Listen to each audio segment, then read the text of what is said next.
श्री गुरुभ्यो नमः। नमस्कारः। मम नाम नेत्रजा। अहं काककथां वदिष्यामि। पूर्वस्मिन् काले एकस्मिन् वने कश्चित् काकः वसति स्म।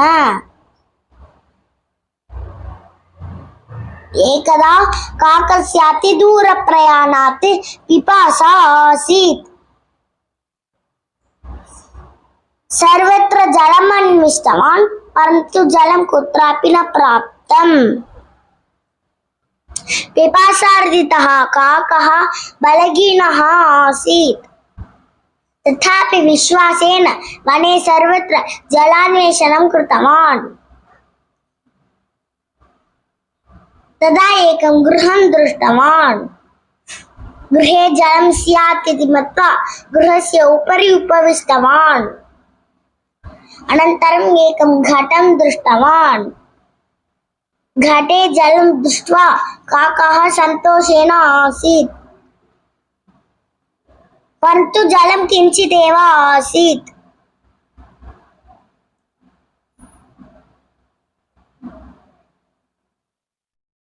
जलपानं कर्तुं प्रयत्नं कृतवान्,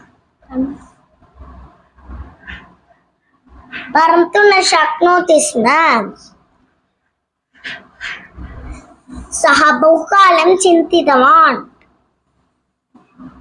ततः एकां सूचनां कृतवान्। घटस्य अन्ततः कतिपयपाषाणनिक्षेपणेन जलम् अवश्यम् उपरि आगच्छेत्, तदा अहं जलं पास्यामि इति सूचितवान्। ततः उपालान् अन्विष्टवान्।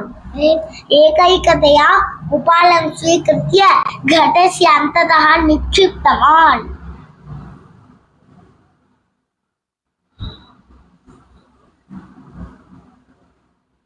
परन्तु सम्पूर्णफलं न प्राप्तम्। अतः पुनः विश्वासेन बहुप्रयत्नं कृतवान्।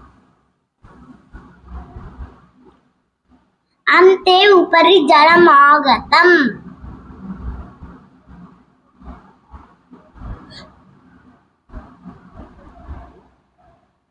काकः सन्तोषेण जलं पीतवान्। सखीनपि जलपानं कर्तुम् आहूतवान्। ते च जलं पीत्वा काकस्य निकटे धन्यवादमुक्त्वा सन्तोषेण गतवन्तः। अतः एवमेव वयमपि बुद्धिचातुर्येण कार्यं कुर्याम। मम नाम नेत्रजा। भवतः नाम किम्? मम नाम अचलेशः। अहं काककथाम् उक्तवती। भवान् श्रुतवान् वा? आम् श्रुतवान्। प्रश्नं पृच्छामि वा? आम् पृच्छतु।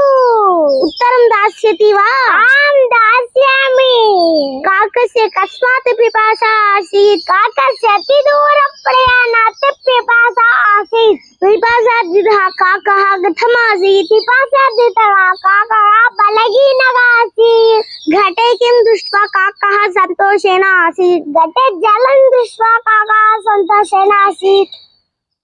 काकस्य सूचना का? घटस्य अन्ततः कतिपयपाषाणनिक्षेपणेन जलम् अवश्यम् उपरि आगच्छेत्, तदा अहं जलं पास्यामि इति सूचितवान्। काकः स्वसखीन् किमर्थम् आहूतवान्? जलपानं